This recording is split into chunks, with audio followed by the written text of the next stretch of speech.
Hey everyone, Sean Piers from Dental Piers, welcoming you to the latest installment of Quick Hits, brought to you, of course, by Dental Piers. And we have a couple of return visitors here. Great guests that we had that you got a lot of great information about from them previously with respect to retirement planning. And at that point in time, they talked specifically about an executive health plan. So I decided, wow, that is a great idea. We got to talk more in terms of some tax planning strategies. So welcoming back Amy, Tom, and Tero Wang. How are you ladies doing today? Oh, we're good. I'm good. Yeah, good.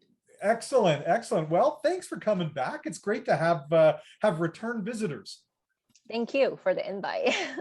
Thank you. Excuse me. So like I said, when we last spoke, we were talking about the importance of setting up an executive health plan.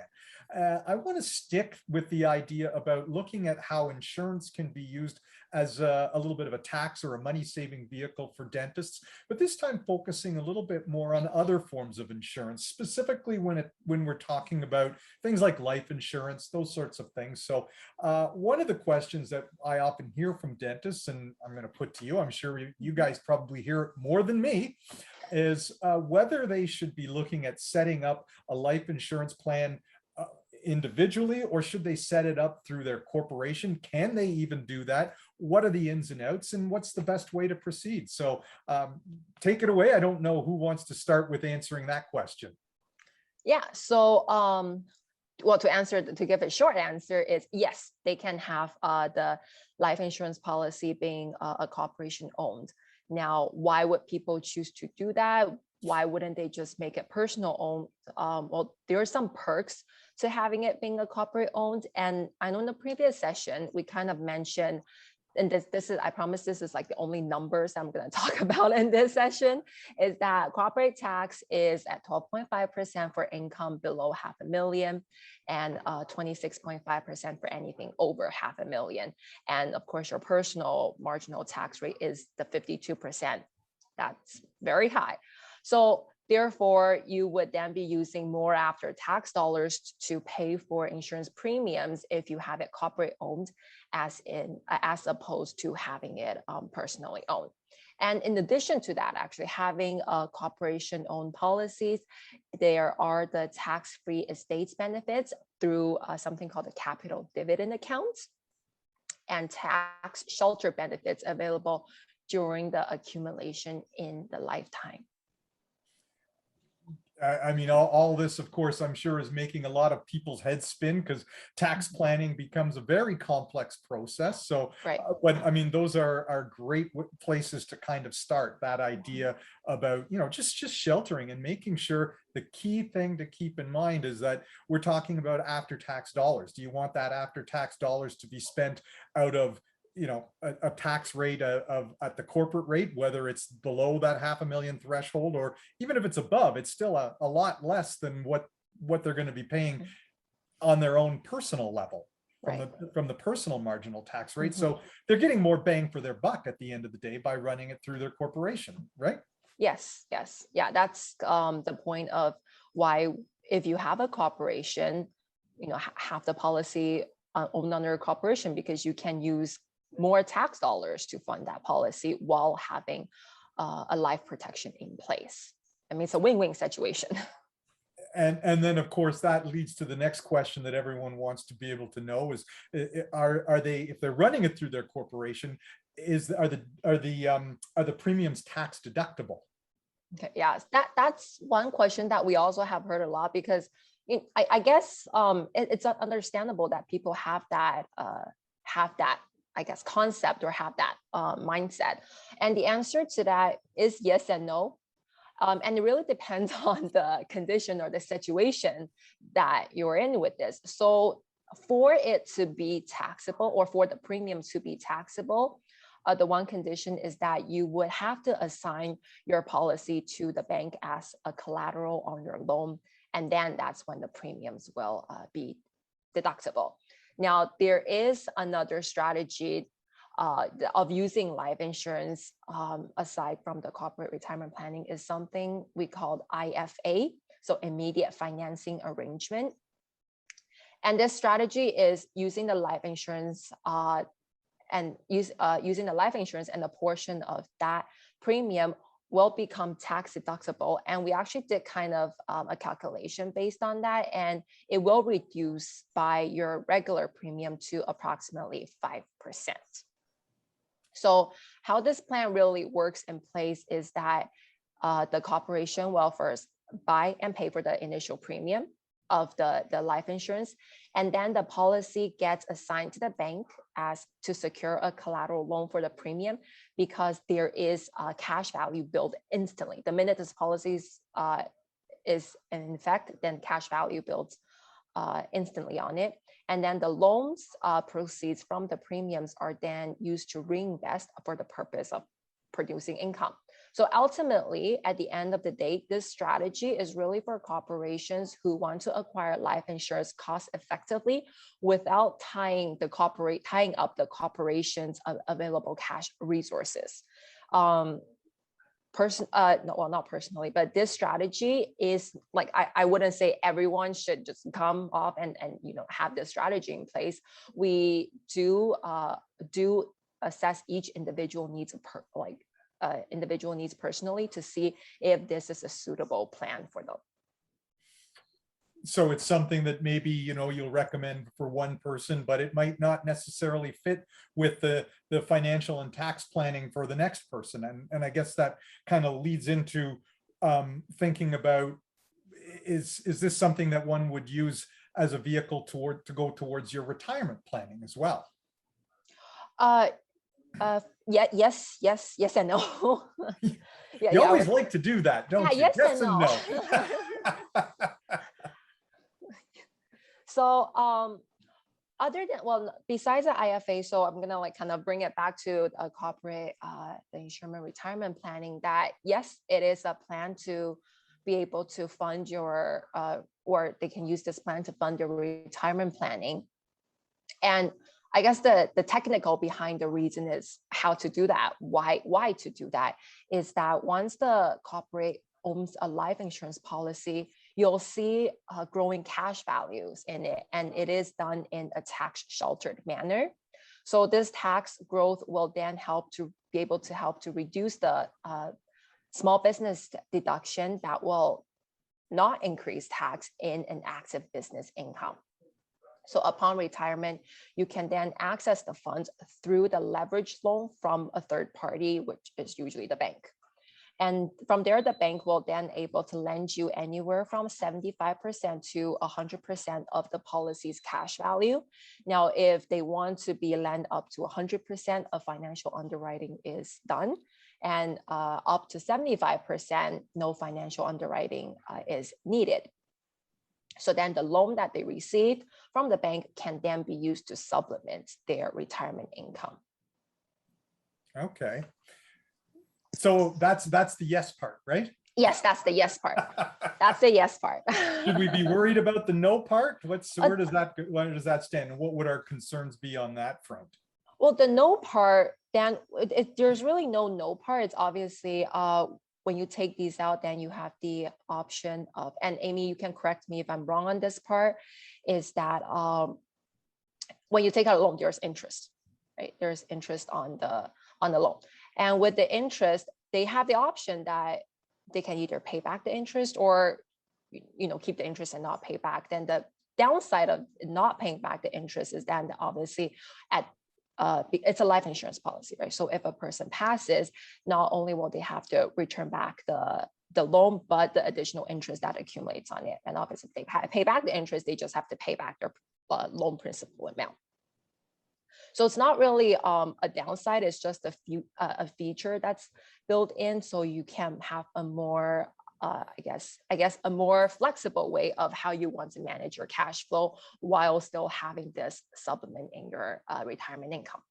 Okay, so it's still beneficial. There's just sometimes little things that we have to massage along the way through the process.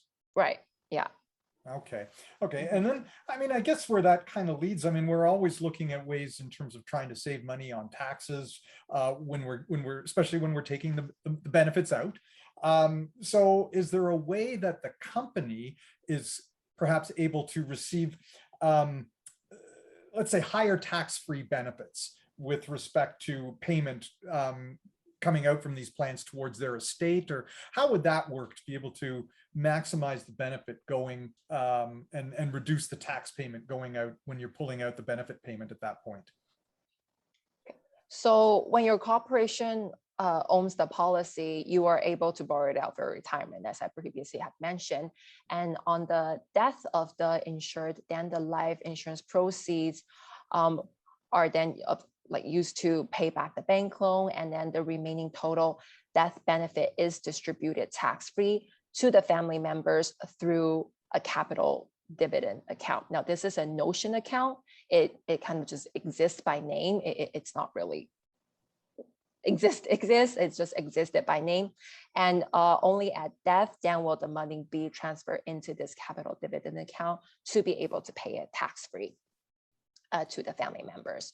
So by having your corporation purchase the life insurance, you can then pay for the premiums, of course, with your corporate return earnings, and any cash value earned is on a tax sheltered basis. And by doing this, the needs for insurance protection today and flexibility at retirement of getting that supplement income has both been addressed. And from the sounds of it, then, I mean, the bottom line is that, you know, at different steps along the process, whether it's through the payment of the premiums or drawing out the benefit upon, you know, the bad news of our untimely demise, we know that at the very least we've got that peace of mind that we've saved as much in the form from the tax man at every step of the way as is possible. Right. Yes. So that I hope that was the message of this plan. That was kind of the point. We always you got to sort of take you need the details, but sometimes we also need to just sort of say, okay, what's the bottom line, right? Right. Yeah. It's like a punchline. And now, is this something that really is beneficial to pretty much anyone? Like, who benefits the most from this kind of, let's call it a corporate retirement strategy or planning? I think this plan is suitable for the people who are the shareholder of the Canadian controlled private corporation. So like when the dentists incorporate, most of the time they are the Canadian controlled private corporation. And then the corporation also has some taxable investment. So the client have to find out a way, you know, to get the highest investment return with tax shelter base. That is the time that they should think about this option. Not only that, you can accumulate the cash value, tax shelter. We also, as Tero has mentioned, we also receive the supplemental retirement income. When you come to 65, you can go to the bank and then we leverage the retirement from the cash value. The bank usually can provide us 100% of the cash value when we can show financial underwriting. Or if I don't want to show any financial to the bank, they will give us 75% of the accumulated cash value. And this cash value is accumulated as a tax deferred base. And at the same time, when this is a good strategy for people who want to reduce the corporate tax and also want to increase the tax-free estate payout. That means upon death, the family can receive the death benefit through the capital dividend account, tax-free. So that is how people can get it. Defer the growth when they are doing the accumulation, receive the tax-free supplemental income at retirement from the bank. At the same time, get a death benefit tax-free with a high, with all the capital dividend account of the total cash value tax-free. So that is what a full benefit for people who want to take care of that when they are the Canadian controlled private corporation. So, I mean, what that tells me in part is there's a real team approach that has to be taken with this. I mean, from working with people like yourselves to do some of that financial planning, working with your legal team to get the right vehicles put into place and set them up properly, so that they meet the requirements to be able to take advantage of some of these plans. And I guess perhaps also working with your accountant to make sure that we're financially setting things up from an accounting procedure in the right manner. So that's something that you become an integral part of that team, right? Yes, we will be part of the team. Yeah, yeah. So, and that's there's so many different aspects in terms of the specialties that the different professionals bring to the table to be able to help the dental community with their tax planning. These are some great bits of information that I'm sure is going to be new to some of our members, and I'm sure that a lot of them will have some follow-up questions. This is, I know we're just kind of scratching the surface, and obviously to fully know how to benefit the individuals, you've got to spend time getting to know them and what their wants and dreams and what their current status is like. So if they wanted to reach out to you for some more information to see if these vehicles might be right for them, what's the best way for them to get in contact with you? Usually, they can call me first. My number is 647-833-2782. And also I do a lot of Zoom meeting. Then we can arrange a Zoom meeting. And in the Zoom meeting, I will share my screen, all the information and all the tax saving strategy and how to do it. And then after that, I will share the information to them by email. And then if we find out that is a very effective way of explaining everything virtually, I can get 100% attention from my BC dentist when they come to a Zoom meeting. Everybody's doing Zoom meetings, right? It's just the sign of the pandemic times. Yeah. And I can share everything on the screen, and they will ask the question, and after that I send it back to them with some explanation, and they find out that that is very effective for them to learn everything. So I will do all the sharing on the virtual. If they want to meet us in person, we can also arrange it. And that's a great way, because you've really got to get to know the people, right? I mean, we're talking numbers, we're talking plans. At the end of the day, this is about looking after the people. So great information. Thank you so much for sharing that with us today. If the people want to be able to get a hold of you, we've got the phone number. You can reach out to Amy, to Tero, ask any questions, figure out what is going to be the most beneficial way to proceed for your personal situation. They'll take the time to sit down with you and make sure that that they put the vehicles in place that work for you to meet your needs. So thanks everyone for joining us on this latest installment of Quick Hits. We look forward to being back again. Who knows, we might have these two wonderful ladies with us on another go round. But for now, I just want to say goodbye, and we'll see you next time right here on Quick Hits. Thanks, everyone.